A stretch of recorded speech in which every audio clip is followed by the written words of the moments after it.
Making money in the stock market sounds wonderful, but investing in the stock market to make money might sound intimidating, especially for young adults who don't have much money and are burdened with hefty student loans for degrees that may not be directly paying off. However, if you approach it wisely, you can make some extra cash.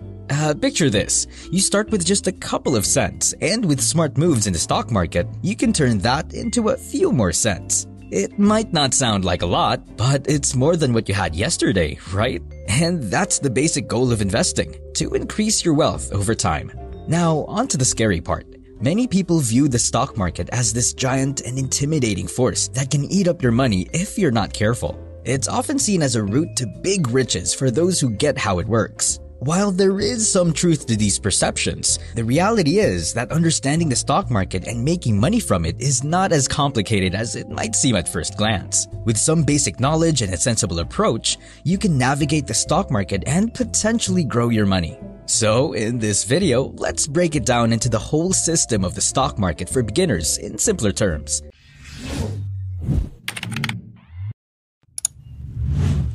Imagine you really like a company, let's say Amazon, and you want to own a piece of it. Companies are divided into shares, kind of like how a pizza is sliced into pieces. If Amazon has 1,000 slices or shares and you buy one slice, you now own a tiny part of Amazon, specifically 1 out of 1,000th of it.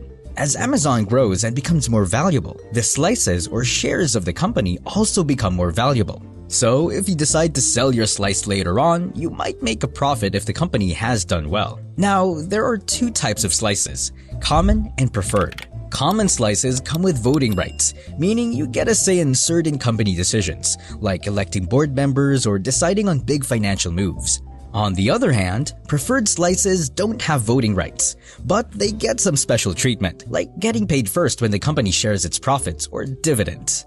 And that's the basics of stocks. It can get more complex, but if you understand these simple ideas, you're off to a good start in the world of investing. Alright, let's break it down in simpler terms. So you might be wondering why companies sell stocks. The basic reason's simple. They want money.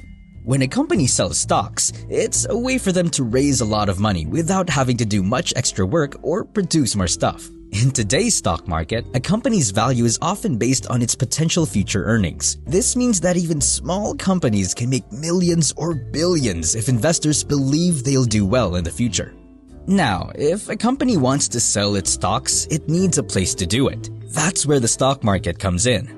Companies list shares by selling them in what's called an initial public offering or IPO on an exchange. This changes the company from being privately owned to being publicly traded, and anyone can buy a piece of it.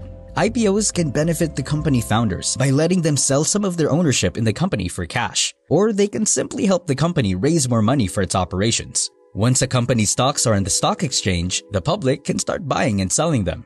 The prices of these stocks usually go up and down based on what people think about the company, but the overall trends are often tied to how well the company's doing in terms of earnings and business operations. To measure these things, people use things like PE ratios or price-to-earning ratios and other metrics. It might seem a bit complicated, but don't worry, it's not as tough as it seems. Imagine the stock market as a big marketplace where people buy and sell shares of companies. This marketplace is made up of millions of individuals who all have different opinions about a particular company. These people make their own decisions about whether to buy or sell a stock. Now, when a lot of people want to buy a particular stock, the price of that stock goes up. On the flip side, if a lot of people want to sell that stock, the price goes down. Every time someone wants to buy a stock, there has to be someone else willing to sell it. Traders often talk about the bid-ask spread, which is just the difference between the highest price someone is willing to pay for a stock, or the bid, and the lowest price someone is willing to sell it for, or the ask. The basic idea here is supply and demand. If more people want to buy a stock, its price goes up because it becomes more valuable. If more people want to sell, the price goes down due to less demand. In the old days, people used to match buyers with sellers manually on a trading floor. Now, with technology, computers and trading systems do most of this automatically. So, in a nutshell, the stock market is like a big auction where prices go up when more people want to buy, and down when more people want to sell. Investing in the stock market might seem complex, but at its core, it's about participating in a real-time marketplace where you buy a stake in companies you believe will succeed. The stock market's swift movements, noticeable to any casual observer, are fueled by the constant buying and selling of stocks. If you're wondering why bother with investing when you can earn a modest 2 to 3% in the bank, the answer lies in the potential for substantial returns. Consider this. Had you invested $1,000 in Amazon stock in 1997, that investment would be roughly $1.5 million today.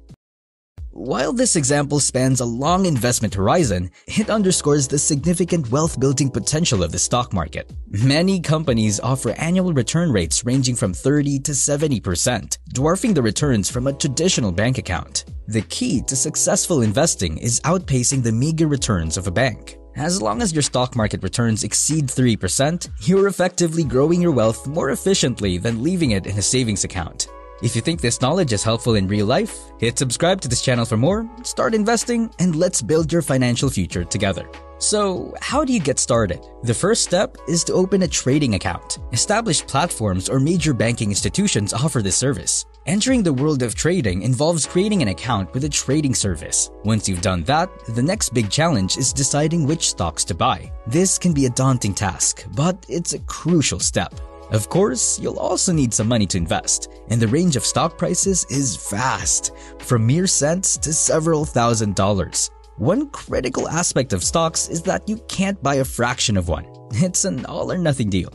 For instance, if you aspire to invest in a giant like Amazon, you'll need a minimum of $1,800, at least as of the time of this recording.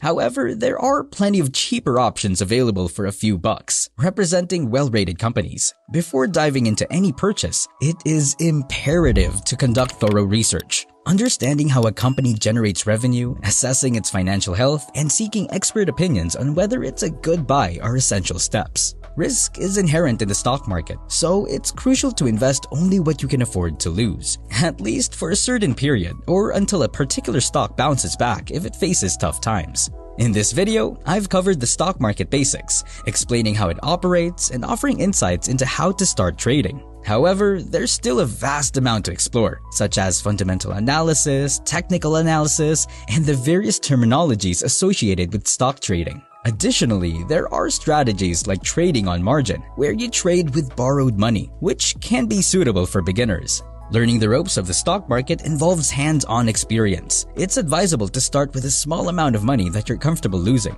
This allows you to gain practical experience, make mistakes, and learn valuable lessons without jeopardizing significant amounts of money. The key is to invest wisely, stay informed, and gradually build your understanding of the intricate world of stock trading. Now, I want to hear from you. What stocks are catching your eye, and what questions do you have about getting started?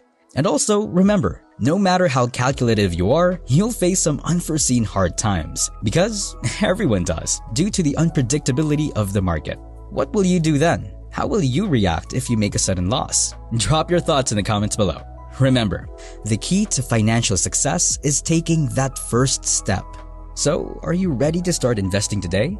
If yes, take a step ahead to investing in the stock market, and also learn other brilliant ways to make money at an early age. Don't miss my video where I explained 5 easy roadmaps teenagers can follow to make their first $1 million.